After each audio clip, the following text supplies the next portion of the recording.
할렐루야. 오늘도 새날을 주신 하나님을 찬양합니다. 시편 1편 말씀에 보면 복 있는 사람은 오직 여호와의 율법을 즐거워하여 그의 율법을 주야로 묵상하는 자라 말씀하셨습니다. 오늘도 우리에게 주신 이 말씀을 깊이 묵상하면서 복된 하루를 살아가실 수 있게 되기를 바랍니다. 오늘 우리에게 주시는 하나님의 말씀은 베드로전서 2장 9절 10절 2절 말씀입니다. 베드로전서 2장 9절과 10절 말씀을 봉독해 드리겠습니다. 그러나 너희는 택하신 족속이요 왕 같은 제사장들이요 거룩한 나라요 그의 소유가 된 백성이니 이는 너희를 어두운 데서 불러내어 그의 기이한 빛에 들어가게 하시니에 아름다운 덕을 선포하게 하려 하심이라. 너희가 전에는 백성이 아니더니 이제는 하나님의 백성이요 전에는 긍휼을 얻지 못하였더니 이제는 긍휼을 얻은 자니라. 아멘. 오늘도 이 말씀을 통해 우리에게 주신 하나님의 음성을 듣게 되기를 바랍니다. 뜻하지 않은 네로 황제의 로마 당국의 박해와 핍박으로 인해서 로마에 살던 많은 성도들이 아시아의 여러 지역으로 흩어져 나그네로 살 수밖에 없는 형편이 되었죠. 이렇게 어려운 처지에 놓여 있는 성도들을 향해서 베드로 사도는 먼저는 삼위일체 하나님께서 어떻게 그들에게 놀라운 구원의 은총을 베풀어 주셨는지를 상기시키면서 그들을 격려했습니다. 그리고 또한 박해와 고난의 상황일수록 더더욱 저 마지막 날 우리가 걷는 이 구원이 완성되는 그날까지 하나님의 백성답게 거룩한 삶, 성화의 삶을 살아야 한다라고 권면도 해 주었습니다. 이때 구원을 이루는 성화의 과정을 베드로 사도는 신령한 집을 짓는 것으로 비유를 했습니다. 이 신령한 집의 모퉁이돌, 기초가 되는 돌은 바로 산돌이신 예수 그리스도이시죠. 이 모퉁이돌이 하는 가장 중요한 역할은 연결하는 역할이 아닙니까? 그래서 먼저는 나 자신이 예수님과 연결되어서 산돌이신 예수님 안에 있는 생명이 내게로 들어오게 하는 것이죠. 그래서 우리도 다 산돌이 됩니다. 그래서 예수님을 믿는 산돌들이 이제 함께 모여서 거룩하고 신령한 집을 지어갑니다. 게다가 여기에는 사람들만이 모이는 것이 아니라 모든 피조 세계가 또 함께 주님과 연결이 되어서 주님의 생명이 온 땅에 흘러 넘치게 되겠죠. 그래서 지구 공동체 전체가 신령한 집으로 지어져 가게 될 때 비로소 하나님의 나라가 이 땅에 이루어져 가게 되는 거겠죠. 그런데 이렇게 신령한 집을 짓는 이유가 뭘까요? 그 안에서 신령한 제사를 드리도록 하기 위함입니다. 그리고 바로 이러한 신령한 제사를 위해서 하나님께서는 먼저 믿은 우리들을 제사장으로 임명해서 거룩한 직분을 맡겨주신 것이죠. 자, 오늘 본문에서는 이 신령한 집의 제사장인 우리의 신분과 우리의 직분이 얼마나 아름답고 고귀한 정체성이 되었는지에 대해서 우리에게 증거해 주고 있습니다. 먼저 10절을 보겠습니다. 너희가 전에는 백성이 아니더니 이제는 하나님의 백성이요 전에는 긍휼을 얻지 못하였더니 이제는 긍휼을 얻은 자니라. 아멘. 사실 우리가 예수님을 믿기 전에, 예수님을 알기 전에 우리는 어떤 제사장으로의 직분은커녕 하나님의 백성조차 될 수가 없었습니다. 주님의 생명이 내 생명 되지 못했고 암흑과 어둠과 죽음 속에 살아가고 있던 우리들이었죠. 하나님의 긍휼하심을 얻을 수가 없는 존재들이었습니다. 그런데 산돌이신 예수님과 연결이 되는 순간 우리는 어떻게 달라졌느냐? 예수님의 생명이 우리 안에 들어오면서 우리의 존재 자체가 달라졌습니다. 우리의 직분과 정체성이 완전히 새로워졌습니다. 그것이 바로 오늘 9절 말씀인데요. 그러나 너희는 택하신 족속이요 왕 같은 제사장들이요 거룩한 나라요 그의 소유가 된 백성이니 라고 말씀을 하셨습니다. 이제는 하나님께서 우리에게 베풀어 주신 놀라운 긍휼과 은혜와 사랑으로 말미암아 택하신 족속이 되었고 왕 같은 제사장이 되었고 거룩한 나라가 되었고 그의 소유된 아주 특별한 백성이 되었다는 것이죠. 새로운 신분, 새로운 직분, 새로운 존재로 완전히 새로워진 정체성을 갖게 되었다라고 말씀하시는 겁니다. 그런데 여러분, 새로운 정체성을 갖는 것이 왜 그렇게 중요하겠습니까? 내가 나 자신에 대해서 어떻게 생각하느냐에 따라서 그 인생이 180도로 달라질 수 있기 때문에 그렇습니다. 특별히 고난과 위기의 상황에서 나 자신에 대해서 어떻게 정의하느냐 하는 것에 따라서 그 위기를 헤쳐갈 수 있는 힘을 얻을 수도 있고요. 정반대로 그 위기 앞에 그만 낙심하고 주저앉아 버릴 수도 있게 된다는 것이죠. 똑같은 시험을 당해도 내가 하나님 안에서 어떤 존재인가 하는 것을 확실히 안다면 그 시험은 우리의 믿음을 성장시키는 계기가 될 것입니다만 내가 누구인지 몰라요. 하나님 안에서 나라는 존재, 그 정체성이 무엇인지 모르면 우리는 그만 마귀의 유혹에 넘어지고 죄악에 끌려가 버릴 수밖에 없게 될 것입니다. 그렇기 때문에 하나님 안에 있는 나라는 존재는 누군가? 예수 그리스도 안에서 새로운 정체성을 얻게 된 나라는 자의 신분, 직분, 존재, 정체성 뭐냐? 이거 아는 것 대단히 중요하다는 것이죠. 만약에 우리 앞에 주어진 현실이 아무리 박해가 있고 핍박이 있다 할지라도 그 속에서 정말로 보잘것없고 초라한 존재로 산다 하더라도 나 자신이 하나님의 택하신 백성이고 왕같은 제사장이다 라고 하는 그 정체성을 분명하고 확고히 한다면 그는 우리의 몸은 개똥밭에 굴러도 그는 정말 고귀한 하나님의 백성답게 정말 하루하루를 멋지고 행복하게 그리고 항상 기뻐하고 범사에 감사하면서 하나님 백성답게 살아갈 수 있게 될 것입니다. 그러므로 여러분 자신이 예수 그리스도를 믿음으로 어떤 존재로 변화되었는지 분명하고 확고한 영적 정체성을 바라보시기 바랍니다. 그리고 그 모든 상황 속에서 하나님께서 여러분을 존귀하게 여기시는 것처럼 여러분 자신도 스스로를 존귀하게 여겨서 그 모든 어려움들을 믿음의 힘으로 이겨내는 여러분들이 되실 수 있기를 바랍니다. 자, 그러면 하나님 안에서 우리의 정체성은 어떻게 변화되었을까요? 우선 하나님께서는 우리의 첫 번째 정체성을 택하신 족속이라고 말씀하셨습니다. 이 족속이라는 말은 가문, 혈통 이런 의미가 있어요. 이스라엘 백성들은 아브라함이라고 하는 육신의 조상을 두고 그 육신의 혈통을 따라서 하나님께로부터 우리가 선택받은 백성이다 이렇게 생각을 하지 않았습니까? 그런데 이제 그리스도 보혈의 공로를 힘입어서 오직 예수를 믿음으로 하나님의 백성이 된 성도들은 믿음의 혈통으로 택함을 받았습니다. 영적 이스라엘이 되는 놀라운 특권을 누리게 된 것이죠. 두 번째로 하나님께서 우리 성도들의 정체성을 왕 같은 제사장들이라 이렇게 말씀하셨습니다. 이것은 한마디로 왕인 동시에 제사장의 직분을 동시에 가진 존재라고 하는 것입니다.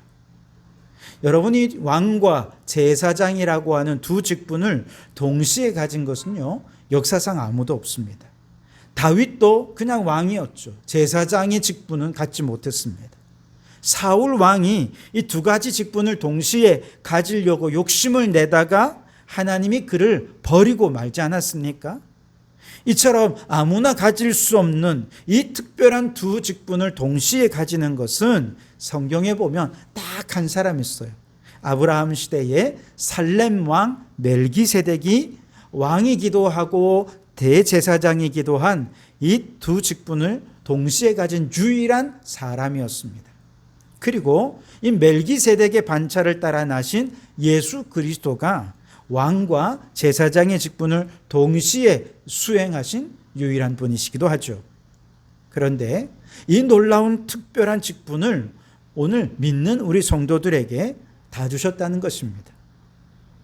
우리는 하나님 나라에서 왕의 직분도 맡았고 제사장의 직분도 맡은 존재라는 것이죠. 이것은 그만큼 하나님께서 우리를 특별하게 대우하시고 존귀하게 여기신다라고 하는 의미일 것입니다.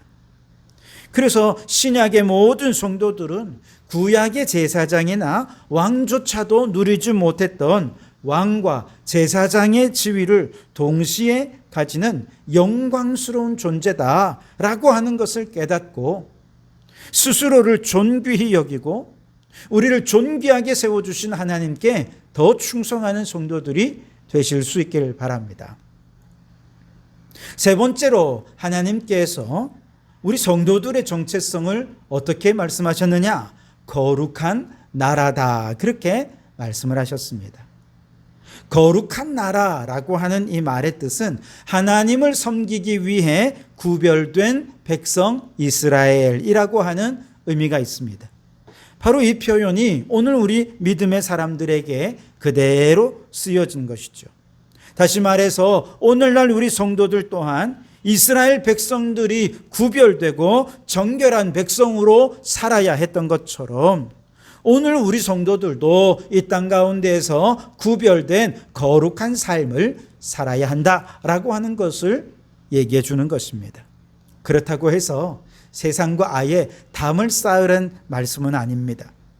우리가 세상 한복판에서 살되 세상의 풍조를 따르지 말고 세상 사람들과 구별된 하나님의 백성다운 고귀한 가치관, 특별한 삶의 스타일을 형성해 가라라고 하는 의미인 것이죠. 네, 여러분, 이처럼 하나님 나라의 고귀한 가치관으로 특별한 믿음의 삶의 스타일을 형성하는 가장 대표적인 방법은 예배를 드리는 것입니다. 물론 모든 예배가 다 그런 것은 아니지만 어려서부터 부모님과 함께 또 예배 공동체와 함께 예배를 드리면서 하나님의 말씀을 나누고 함께 기도하고 주신 말씀에 순종하기 위해서 노력하고 그렇게 가족들과 함께 성도들과 함께 친구들과 함께 어려서부터 그렇게 살다 보면 하나님의 말씀이 나의 가치관이 되고 그 말씀에 순종해 갈 때 그리스도인다운 삶의 스타일을 몸에 습관처럼 익히게 된다는 것이죠.